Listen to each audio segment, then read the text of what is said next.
I am rebuilding this, a Yamaha Yzf1000R Thunderace, and in this video I'm going to attempt to start it for the very first time. Now this Yamaha Thunderace wasn't exactly in a great way when I first collected it. It was a bike that had been parked up and left idle for more than 20 years. During the rebuild I had to replace the frame because the original was damaged, which should have been pretty straightforward. However, it wasn't a case of just simply swapping the engine over. That's because a couple of exhaust studs decided to snap in the process, and then the camshaft clamp bolt went too.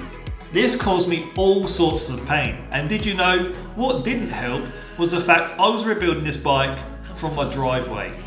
There I was in the freezing cold, trying to figure out if the shims I had just installed were the correct sizes, which it turned out they wasn't.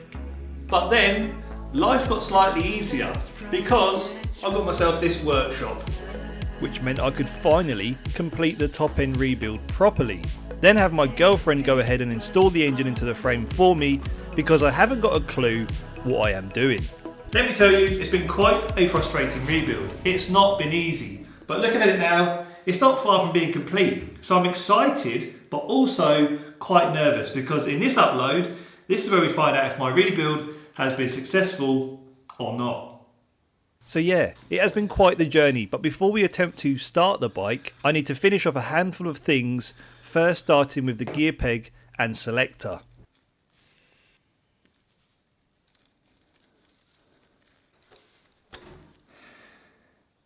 Alright, so there is supposed to be a front sprocket cover along with a clutch slave cylinder, but I can't find that item anywhere. Annoying. I must have, I don't know, have I thrown it out maybe? I actually do not know where it's gone. It's annoying me. For now at least we can seem to change gear. Okay, so first gear and then back to neutral. We can make do for the time being.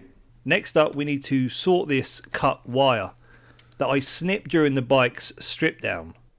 Basically that radiator is almost off. However, this screw here is very damaged. So I'm tempted now just to maybe snip this wire and then just rejoin it when I go to put it all back together again. So using a bit of spare wire, I can bridge this break by simply twisting the cables together. And with plenty of electrical tape, it is well protected and looks quite tidy.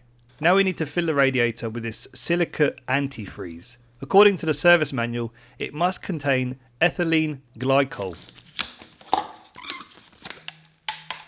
The radiator is a 50-50 mix of antifreeze and water. If we were going to add engine oil next, then we should just ensure the drain plug is torqued up correctly. According to the filler cap, the engine requires 3 litres of oil, and the oil we will be using is a semi-synthetic 10W40.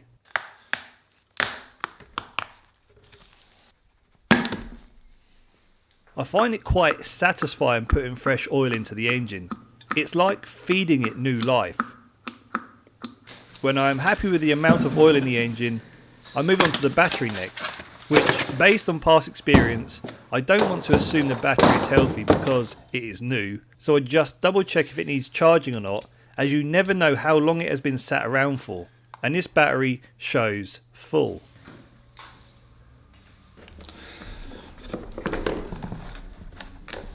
So on with the positive terminal first, and then the starter motor second, which goes onto this main control switch, and I won't fit the negative terminal just yet. Check this out, look, 31,000 kilometers, not a lot for its age. I wonder if this bike will ever touch 150 mile an hour again. Up next is the installation of the airbox.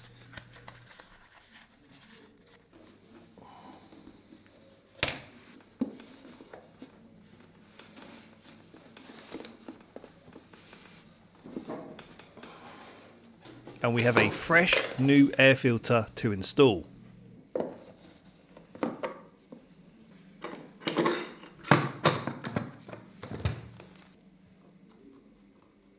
Now we can go ahead and fit the negative terminal. Right, before we go ahead and try and start this old Thunderace, I do want to take this opportunity to mention that if you enjoy this channel and would like to help support us here, then you can do so via Patreon.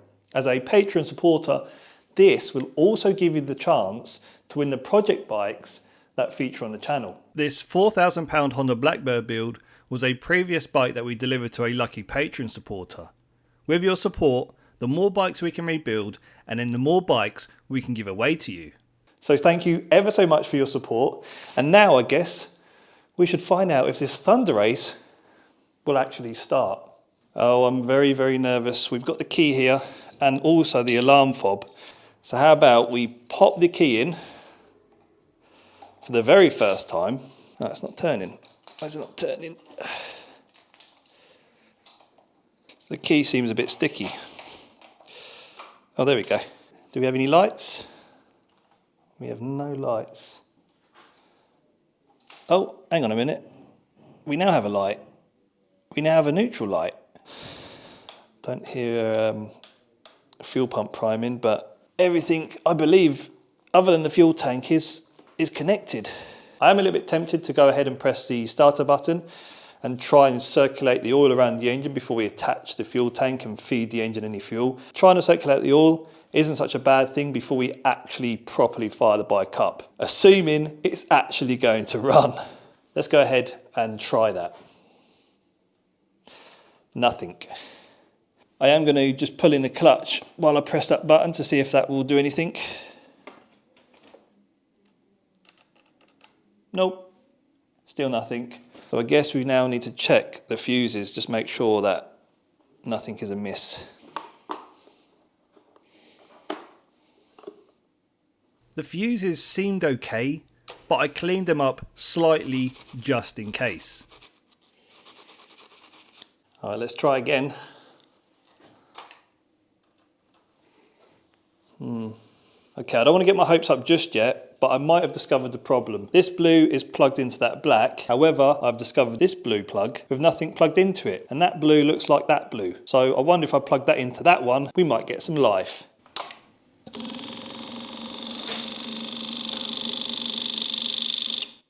Oh, that is a good sign. That is a very good sound. I'm going to press the starter motor button. Still nothing. Why? So yeah, this is not going quite to plan. It's kind of doing my head in. Don't know what else to try. Everything seems to be in the right places. Fuses are all good. Everything's connected. Fuel pump was firing. The only thing I can think is preventing the starter motor from firing up is that data tool spy ball alarm. Okay, might have some good positive news, because you see this control unit of some sort. Basically the 12 volts comes in here from the battery and this cable leads off onto the starter motor. Now we're using my multimeter, right? These are all supposed to be live. I'm supposed to get a positive reading out of these. However, I wasn't. I unconnected that, looked a little bit corroded inside. I sprayed some WD-40 in there, just, you know, I'm winging it, plugged it back in again. And now, when I test with my multimeter, I'm getting 12 volts on all of these connections. There's only one thing for it, and that is to, again, try the starter button. Right, ignition on. Kill switch. Got the pump going. Please.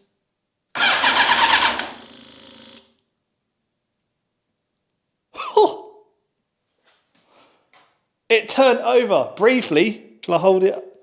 Trying to start for like 10 seconds, 5 seconds. The engine turned over. That's what I'm happy about. It sounded all right, didn't it?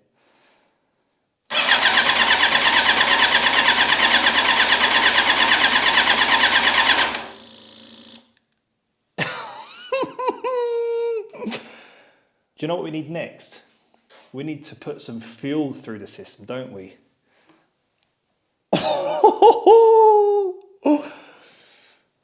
Oh, I'm so excited. I can't believe it. I finally managed to figure it out. It was just that. Such a silly little thing that just prevented it from turning over. Oh, I'm loving it. This is what I love, you know. Still yet to start the bike, but if it doesn't start, I'm still loving life. So this is a sneak peek into the colour of the bike. Let's just pop this fuel tank on, plug it all in. Oh, be careful. I'm just going to plug that cable in, that green plug, and then the fuel line, which goes to the fuel filter.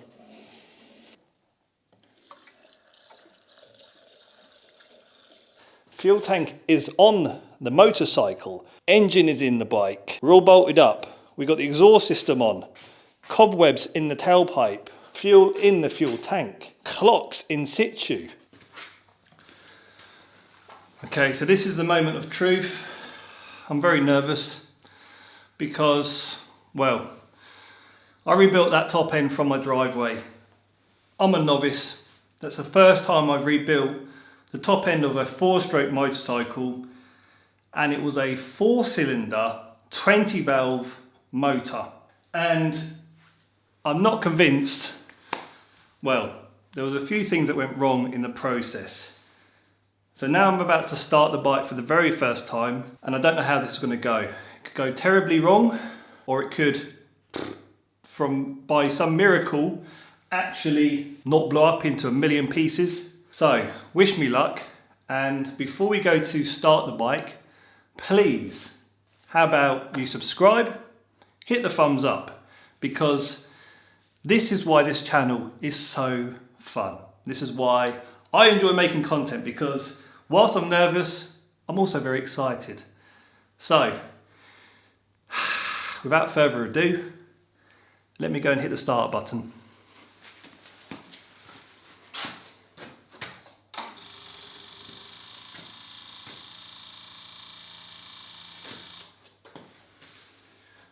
Fuel pump has primed.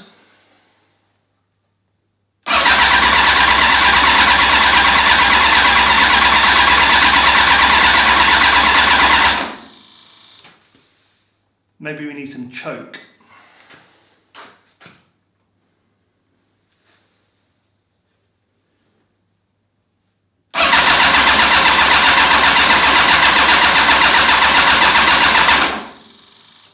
Alright, so I'm not totally convinced. I'm unsure basically that fuel is getting to the engine. When I pulled this off the fuel tank, it seemed quite dry. I took the fuel tank to the sink and I turned the fuel tap on and off, no fuel coming out. So what I've done is, and this is just a test to see if the engine will start, I've made up here this plastic bottle with a nipple on it. Obviously it's not going to be 100% sealed, but it should be good enough just to put fuel to the engine. I'll pop that there as well for any drips.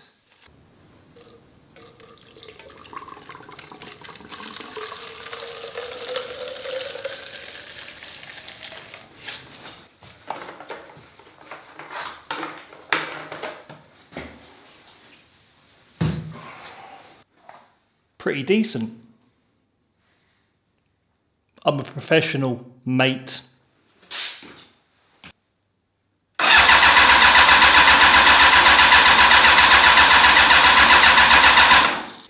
So it's actually guzzled all of the fuel. It's a 500ml bottle, so 250ml of fuel. I mean, that should be plenty. I don't know if you can even, can you flood these bikes? But I'm going to fill it up again to at least halfway, and we're going to give it one more go.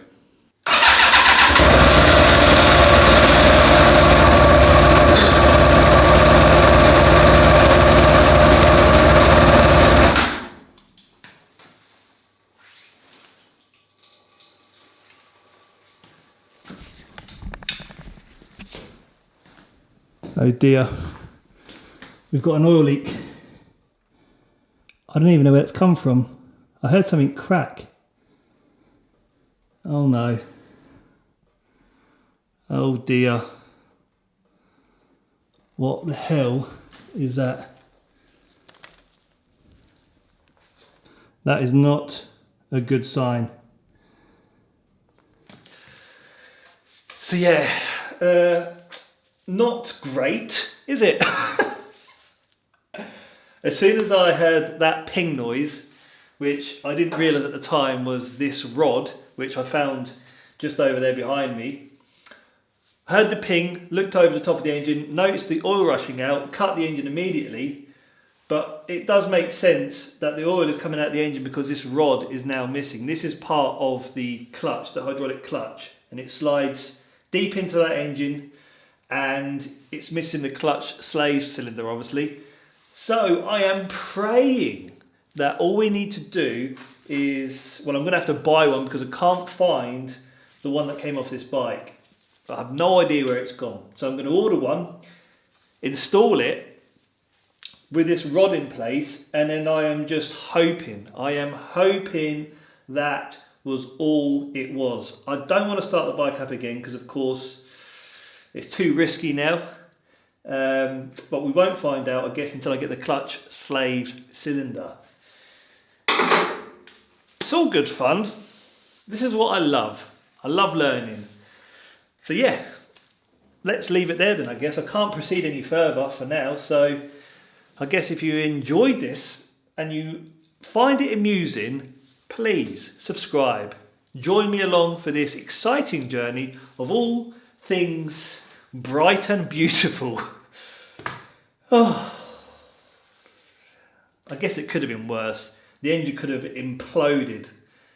It did sound alright, didn't it? Anyway, thanks for watching. Hope to see you on another one very soon. See you later.